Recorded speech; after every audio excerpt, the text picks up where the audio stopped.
eulogies, talking through our memories. Friends Harshnag the Grim and Sebastian. Eulogies, no one else could do the things they do. Eulogies, unmatched bravery, this much is true. Eulogies, they went up fighting, slaying dragons, so the circus lived on, bringing peace and justice to all. The temple now reduced to rubble, we head north once more. A giant object in the distance laying on the floor. What could have left this large harpoon? I'm sure we'll have an answer soon. Adventure continues. You send Vin up? Yeah, just to sort of fly over the top, but not touch it Yeah. or anything, or get too close. He flies forward and it's about 50 feet away from you, something like that, so it stays within your range. And are you looking through his eyes, or what are you doing? Yeah, I think Dabov's going to kind of squat down, sort of like take cover, like make himself as sort of Small as unnoticeable as possible. And then, I'll directly control Bin, I think. Okay, you do so, and you fly overhead, and as you get closer and closer and closer, you eventually see that this appears to be a large harpoon. Mm. Okay, I'll bring Vin back and I'll tell the guys what I saw. Okay, theory time. I think it was fired from an airship. Makes sense. Yeah. Or fired at an airship. Yeah, that was the other alternative, I guess. I guess when we get to the airship, we'll find out if it's got harpoon guns. But Is it it facing the reasonable? way we came or facing the way we're going? Um, I'm just trying to figure out if we can figure out which way it's been fired. Ooh, I've got a question for you. it's facing the way you're going. As okay, the tip of the harpoon, is it very much... So if it had been fired from an airship down to the ground, even if it had sort of skidded a bit, it'd still be sort of dug in at the front. Whereas if it had been fired from something at ground, flown up, missed, and then landed, it might have just landed a bit flatter. Weapon forensics. CSI. Yeah, the only weapon in this situation is you, mate. Davov, roll me an investigation, Davov. Investigation. Good bands. I also have some questions. 15? 15. When you were flying over, it seemed to be intact, so to speak. It didn't look blunted or anything like that. If that answers Stuart's question. Sort of doesn't.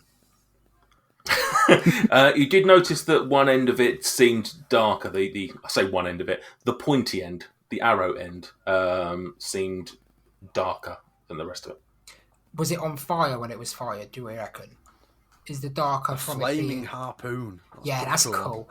Oh, another question. Harpoon, does it have like a bit on the back end where a rope was attached to it? Davov didn't see that, no.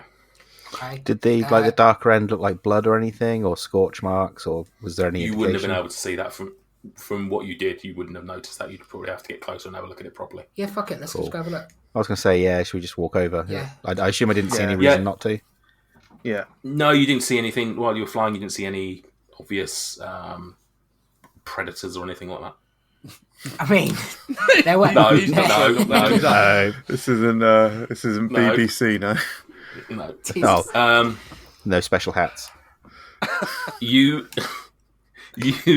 get right up close to the harpoon and you inspect it, and there's no rope attached to the end of it.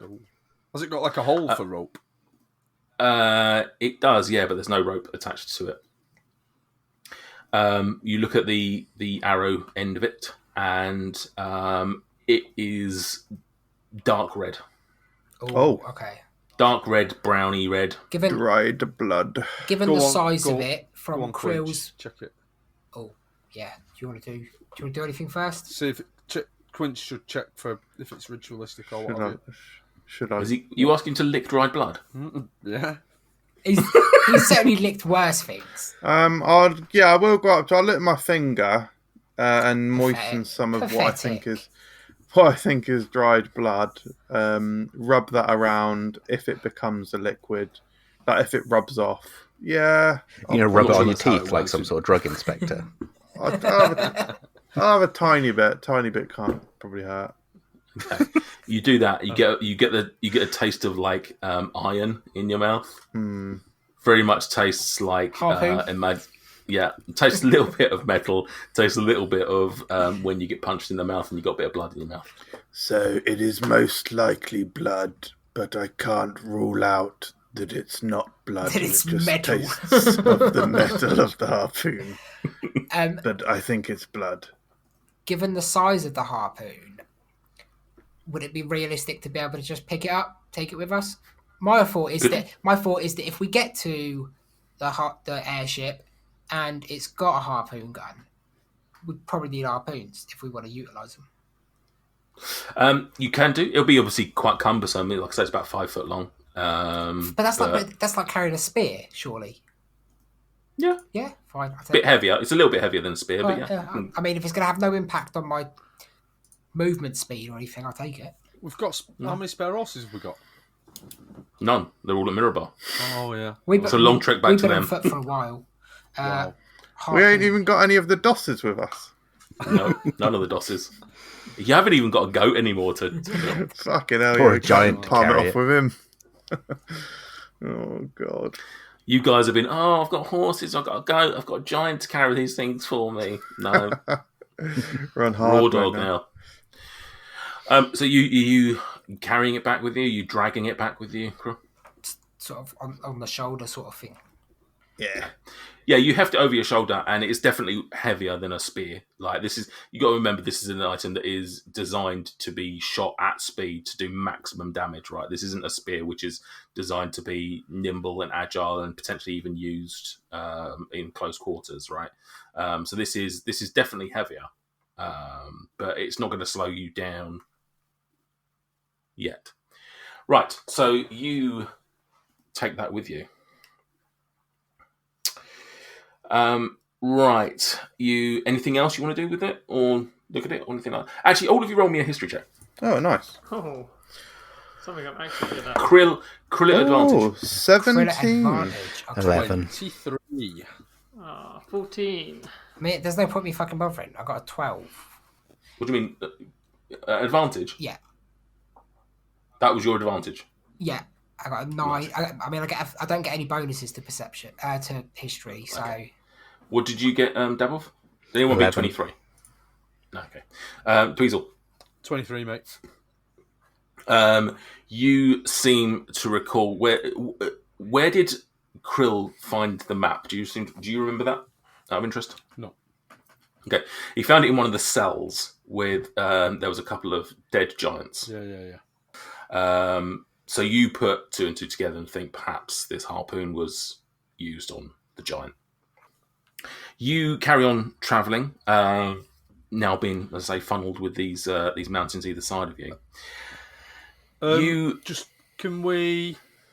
Can Greg or I cast detect magic on this harpoon just in case it's something else as well?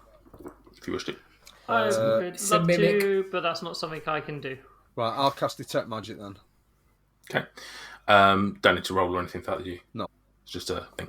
Okay, you do so. And you obviously pick up all the usual pings that you would from the rest of the party. But you pick up nothing from the harpoon itself. Right. Okay. Okay. Yeah. After that, you carry on travelling. And you see some more wildlife. You see some more trees, and as before, when you're traveling to the temple, under different circumstances, this would be a fantastic sightseeing tour. It's a beautiful, beautiful part of the world, despite the fact that it is quite harsh on the senses. Around midday, you notice on the mountains to the east of you that there appears to be a sharp decline. and potentially a way through to the other side. With the decline, I'm assuming, given the weather conditions, it's going to be pretty slippy. You're right, it would be, but you look forward beyond, you can't see anything else like it. You can't see, you've got pretty much mountains. Then there's this like valley almost, or this thing that you can climb up to. It's not, by any means, it's not ground level at all. There will be a climbing check for you to satisfy. I was going to say, it feels like we need to climb it, but it also feels like it's unavoidable. It also looks like I can just use Smart to go down. Like a ferry. Well, that's the other options you've got. You can always use Smog. You can obviously Quinch can potentially help as well. Yeah. What's climbing and athletics? I've got Dex, but yeah, athletics would work. Yeah, if I can use an athletics, I'll try and do that. Okay. What I'll say is, because if Quinch wants to carry any of you up, there would be a strength check on him, which would be a DC 15 strength check to carry you up, just because it's quite high. I mean, we're not talking about just coming down to 20 feet or something like that, just to get somebody all the way to the top and then have to come back down and stuff like that. So, or it'd be a DC 20 acrobatics to climb. Wow. Yeah, I'm just going to use my spider climb slippers to just walk a bit. Nice. Chuck them back down. Fuck that, I'm not going barefoot in the snow. Correct. So Quinch, how are you getting up there? I mean, I'm happy. Quinch, Greg and Daboff have got a freebie, haven't they? Yeah. Well, I mean, I was going to suggest getting up there and then hauling some rope down. Yeah, if you do that, I'll reduce it to a DC 15 climb. Okay, can I have a go first then at climbing up? Yep. Unless somebody else that's got an easier way up wants to drop a rope. Well, Daboff can just drop a rope, can't he? Yeah, because if you immovable rod it, because I was thinking I'll be heavy at the top, but if you immovable rod it, it's... Yeah. I'll go up the top, immovable rod, tie some rope to that, use it as an anchor point, throw some rope down for whoever wants to climb. Nice. I think I have rope. I'm fairly certain I do. I'm sure one of you would anyway. Yeah. I thought of it, yeah. Yeah. Yeah, I've got rope. Okay. So what's the plan? Sorry, so Daboff's going up. Yeah, I'm just Greg's going to going spider climb up, use the immovable rod as like a anchor point to tie the rope to, and then throw the rope down. Okay, you do so. So you're at the top. Greg's at the top. Mm-hmm. Quinch, are you flying up? I will stay beneath whoever's climbing to catch them should they fall. I've got Okay. I've realised I've got a climber's kit. It's rope and like what are those things called for your feet. You can take an action to anchor yourself, and then it means you can't fall more than 25 feet. There we go. I'll tell you what. If you use that, if you dig out all the equipment and you use that, I'll reduce it to a DC 10. Oh yeah, I'll whop the gear out. Yeah. Get me harness on. Just to show off. Yeah. He's got your North Face jacket on. Bag of chalk. Got loads of carabiners. Yeah. This is no time for mathematics. Right, okay. So you do that. So it's DC 10 for Dweezil. Krill DC 15 for you. Oh, yeah. So who's going first? Dex check or Dex saving throw? Acrobatics. Acrobatics, here we go. Acrobatics, yeah. Advantage. That's a I don't 17. get advantage on that. 17. Dweezil, you make it up. Lording it over everyone with your gear. Can I abseil back down and then go back up again? If you wish. Krill? Natural 20 on that one for a 28 overall. Lovely. So all of you get I up there. float up that rope. Lovely stuff. You'll get up to the top. Daboff presumably unclicks the rod. Yeah. And you set on about. You find yourselves at the top. You find yourselves in a valley of sorts. Did you make it up there safely?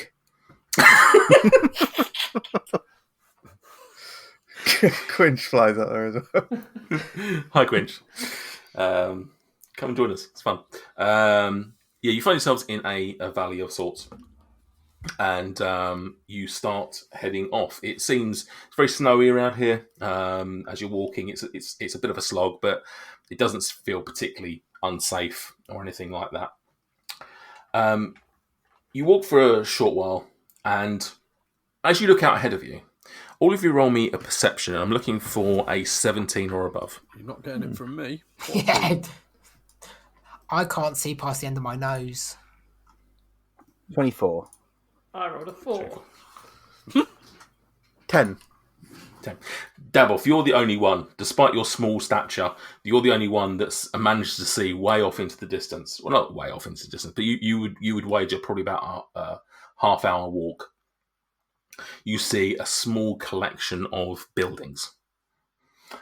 Beyond that, all of you can see is that there appears to be mountains not too far beyond it. So wherever this place is appears to be somewhat, encased in sort of a ring of mountains, if you will. Okay, you start walking towards, I assume. When all of a sudden you start feeling the ground rumbling. One of you looks up. Don't know who that is, one of you. But you look up and you start seeing at the top of the mountain an avalanche approaching you. It's about 900 foot away. And I'd like you all to roll me initiative, please. Interesting. Okay. Yeah, you see this avalanche is headed right towards you. You would wager, looking at it in terms of dimension, you reckon to get the other side is about 300 foot to get out of its course. It's coming down pretty much straight at you. You reckon to get the other side of it, to get towards the town, is about a 300 foot run. The way this is going to work, as with everything, your turn, you can do whatever you want. You can dash, you can do spells, you can do whatever you think is best for you. At initiative 1, it's the avalanche's turn. And the avalanche will move towards you 1d4 times 100 feet. So it could be on you within 2-3 rounds. It could be on you in 9 rounds. You don't know. So the quicker you get to the other side, the better. Mm-hmm. So, with that in mind, Krill, you are up first. What do you wish to do with your turn? Right. So where we're at now, we've ascended this much sheerer. Yeah. But the thing we're on now, is it flat or is it still a slope? It's flattish. It's not a slide or anything like that. It's not. It's you can see you're walking on snow, so you sort of think maybe this is the remnants of a previous avalanche or something like that. Okay. But it's fairly even. It's fairly even, aside from the fact that it's snow, which is obviously not the easiest thing to run in. I'm not going to make this difficult terrain by any means because it's compacted and stuff like that. But you've got a fairly clean run at where you want to go. And I need to make it potentially 300 foot before it gets here. Yeah, and just to give you a heads up, like it's not the second it hits, you're dead, right? There's mechanics within the avalanche as well. So it's just whether you want to go straight forward and go dash, whether you want to do something else, whatever. I mean, given the like obviously D&D, everyone takes their turn essentially at the same time. Mm-hmm. Is with a quick head swivel, does everyone look like they're about to just start running? And I guess that's more a question to everybody else. Yes. You all know. I mean, you all know it's an avalanche, right? I would imagine if none of you are looking like you're about to run, I'd be surprised. I don't know. I just thought I would check, but yeah, that's fine. Okay, yeah. Just give me 80 foot out of the way. So that's Krill is right there. Okie dokie. Next up, we have Quinch. I shall also run 80 feet. And I will yell to Krill, I may be able to enter a rage which may save us some precious. It may lick some of the. If the avalanche catches up to us, it may lick some of the ice. That's the end of 6 seconds. And Quinch is also thinking that should the avalanche gain on them too quickly, he hopes to be able to leap into the air and fly a safe enough distance. Okay. Right. Dabov, your turn. Cool. Yeah, I'll just run and then use my action and bonus action to double dash. So what's 35 times 3? 105 feet. Dweezil, your turn. What do you do with yours? Play a song. I've been looking to see if I don't think I've got anything magical that's going to help either me move faster or someone else move faster. So I will dash. So 60 feet. So how fast? Sorry, 60. 60, yeah. So that's you, Dweezil, and Gregmel. I was just working out some maths and such, but my question to you is, how cold is it where we are, and how quickly would water freeze? Great question. It's very, very cold. What are you trying to do? Well, I have create or destroy water. My idea of it is to create water so it freezes as I'm running along and basically doing an Iceman to make like a slippery slope as I run so we can slide down it. I don't think it would freeze that quickly, personally. Okay, I mean, it would definitely freeze fairly quickly, but I don't think to the point that you can Iceman this. Oh, that's a shame because I worked it out and accordingly I could go 98 feet with it. Wow. Nice. But fine. Ruin my fun, Nathan. Put the chalk away now. Okay, in that case then I will jump on Smog and double dash it, which I believe would be 100... 100 feet? 100 feet. Okay, so Greg's there. Okay, so it's now the avalanche's turn, and you hear it rumbling down the mountainside towards you as it travels a full 200 feet. Fair. Acceptable. Okay, so it's coming quite fast at you. How many feet was that, sorry? 200 feet. Okay. So, there's a good chance it's going to be on you 2-3 rounds. Okay. But there's a good chance you might make it the other side, especially people like Dabov who can run superhuman speeds and Greg who can travel on his broomstick. Okay, we're back with Krill. Just another dash. Yeah, give me another 80, please. Okie dokie. So that's 1, 2, 3, 4, 5, 6, 160, I think. 8. Yeah, I'm just counting out from where you are. Quinch.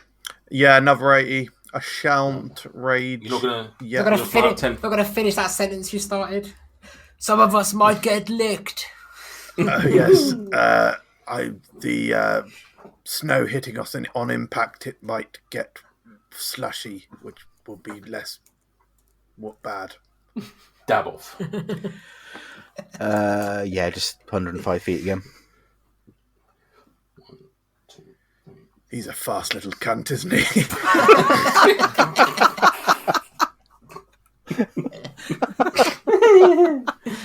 Dweezil. See the little legs going. Yeah. I am, as I'm running, I'm rooting around for, my force drum.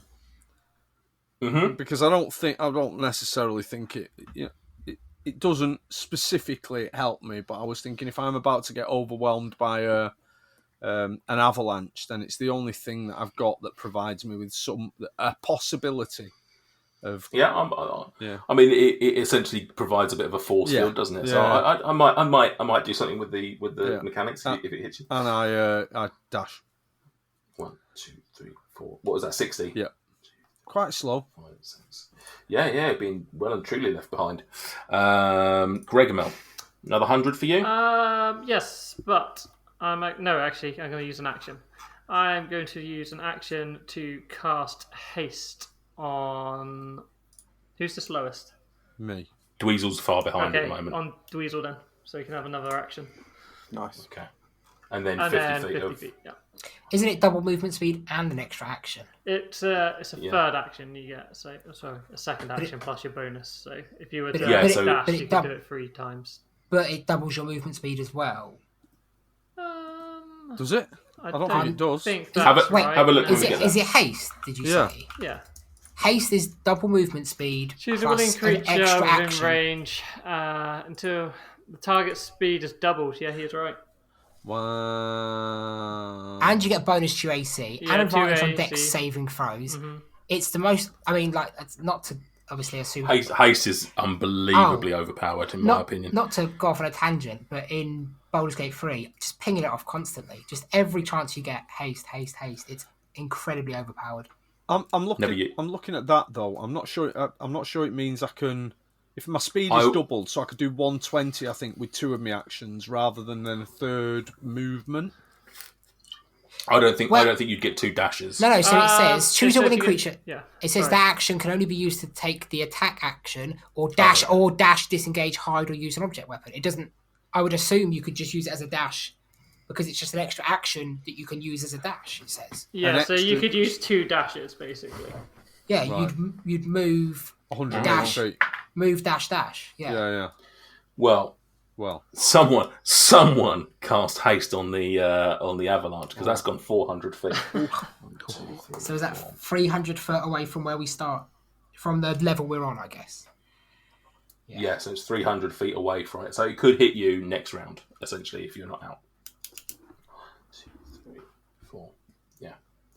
Okay. Okie dokie. So we are then with Krill. Okay, so it's 400 feet away from us, or 300 feet, was it? No, it's 300 feet away from you. So if it rolls a 3 or a 4, you're in the avalanche.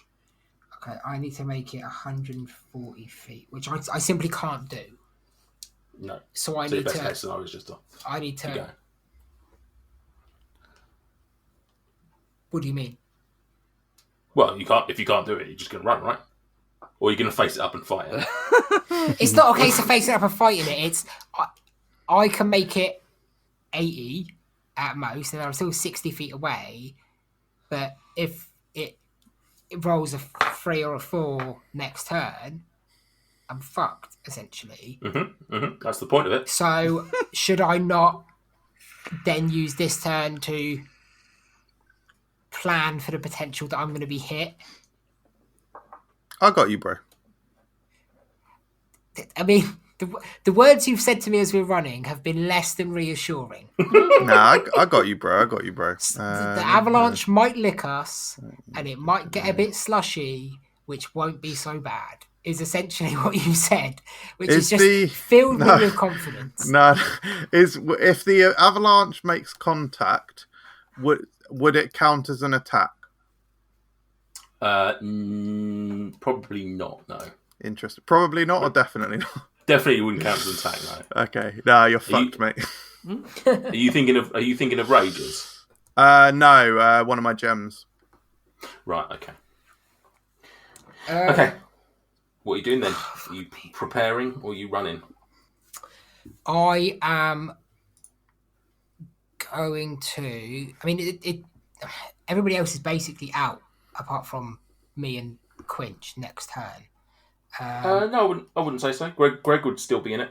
Mm-hmm. Greg would still be in it. Dweezil would still be in it. No, Dweezil would still be in it because he's only done. What's he done? 120.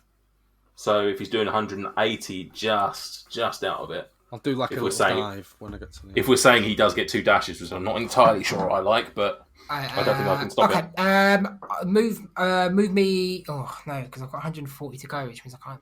Fuck it, move me 80. I'm not going to overcomplicate it. I'm just going to pray 1, 2, 3, 4, 5, 6, 7, 8. So, okay, that's Krill Quinch. Yeah. Also go for the 80, and I'll enter a rage. Whip up them flames. Oh, you can. Yeah. Okay, and you burn Krill in the process. Yeah. Better a lick of flame. I mean, no one said we were running like literally shoulder to shoulder. No, that's exactly what's happening. Dab off. We're holding hands as we run. What's the range you've got on that? Is it 10 feet? Yeah, 10 feet on that sub. Yeah, you're running within 10 feet. Nice. Hopefully it'll benefit you in the long run. How far am I from the safe point? 1, 2, 3, 4, 5, 6, 7, 8, 9. You're 90 feet away, so you can get out. Cool. Yeah, I'll run 90 feet, and I'll just stay as close as I can without being in danger, just in case I have to dig some people out. Avalanches famously have a very hard line at the end of it, but they refuse to go any further. It's just a wall of flames. That's what it's like a train. It just sort of just zooms past your face, sort of brushes your nose a little bit. Well, it is. To be fair, it's sort of coming down. I'll probably not explain it very well, but it's coming down perpendicular to you. So rather than it sort of chasing from behind you, it's coming down towards you. So you can probably see. Well, actually, if I get the other side of the mountain or the other side of this, I'm probably fine.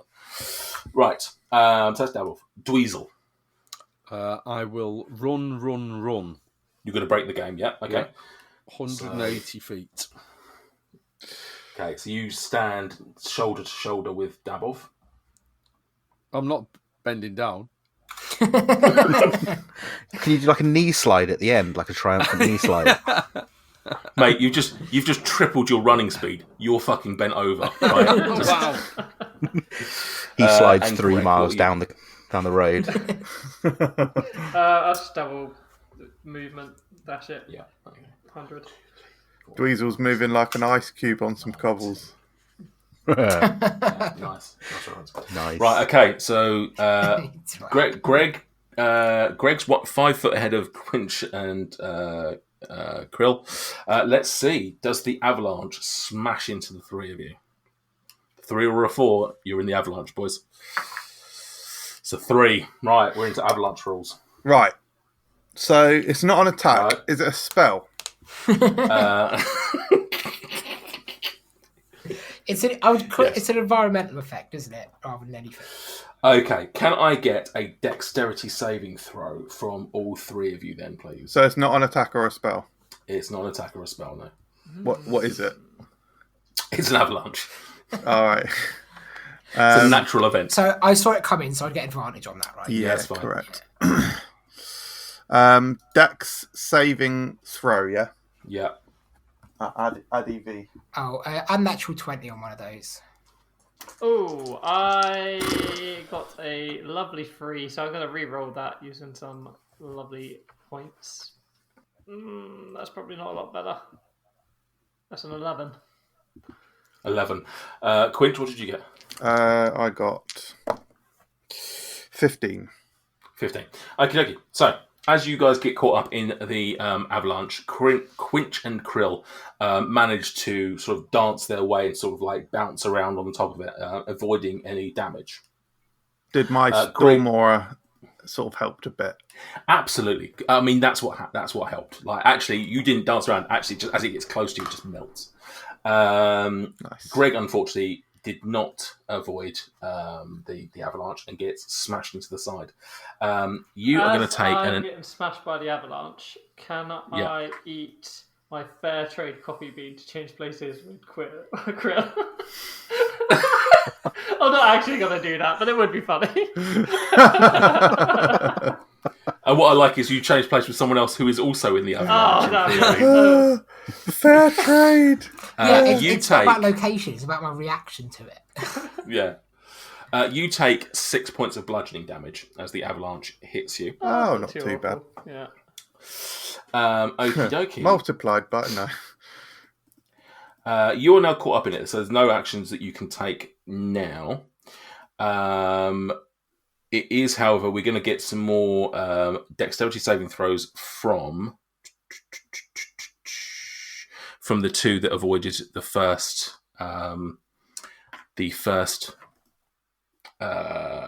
Sorry, Quinch and Krill is what I'm trying to say. Can I get another dexterity saving throw from you on a second round? Are these remaining at advantage? It's all stuff we can see going on. Yeah, that's fine. God, Yeah. God, yeah. Yeah, and I'll even tell you, you're looking for a DC 12. Oh, Oh, God. yeah, Quick. fine. Greg is unfortunately caught up in it. He's stuck. There's nothing he can do at the moment. So he's just going to take damage each round while this thing goes on. Almost would rather not know, but... Oh, God. Deary me. That's a 9. 9, and that's an advantage. Oh, yeah. Oh, lovely. So, Oh, yeah. so you are also caught up in this mess. Big time. Okie dokie. And Krill? 21 on that one. 21. So you're still surviving. So the pair of you take 5 points of bludgeoning damage. I guess yours is rounded down if you're raging. Yeah. So are we Yeah, not taking actions? You're stuck in it. It's basically caught. You can probably take some actions, but you wouldn't be able to still be running because this is underfoot of you. So like, you allow me to rage?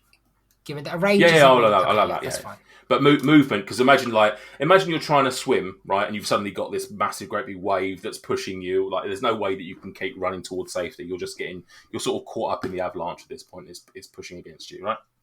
Right. So we've got one. This is the final round of the avalanche. You can feel it coming to a slow. So this is your final. Krill, can you give me another dexterity saving throw? I'm going to use my inspiration to re-roll. Don't know where the fuck I got inspiration from. You've got advantage on your dexterity, right?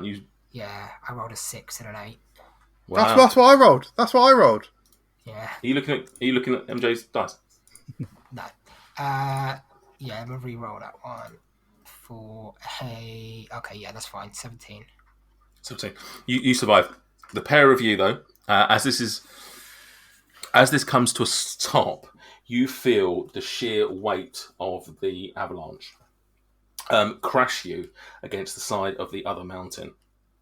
You feel that the snow falls down upon you, and you are blinded, restrained, and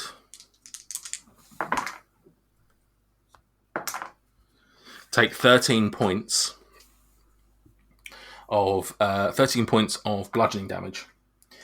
Nobody can see you right now. You are buried under the snow. Krill, Dabov, and Dweezil, you are all safe as this avalanche comes to an end.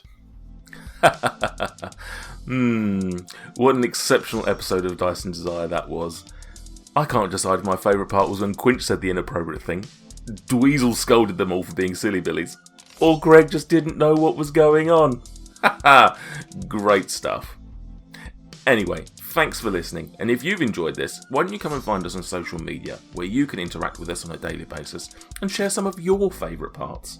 Or you can tell some friends and family, hopefully they listen, and that will help our visibility and even more people will find us. Or, finally, if you have any spare change that Krill doesn't know about, and you want to support us financially, no pressure, then why don't you head on over to Ko-fi and you can do just that. Right, I'm off. But, like Daboff, I will see you in a few days, whether you like it or not. Ciao!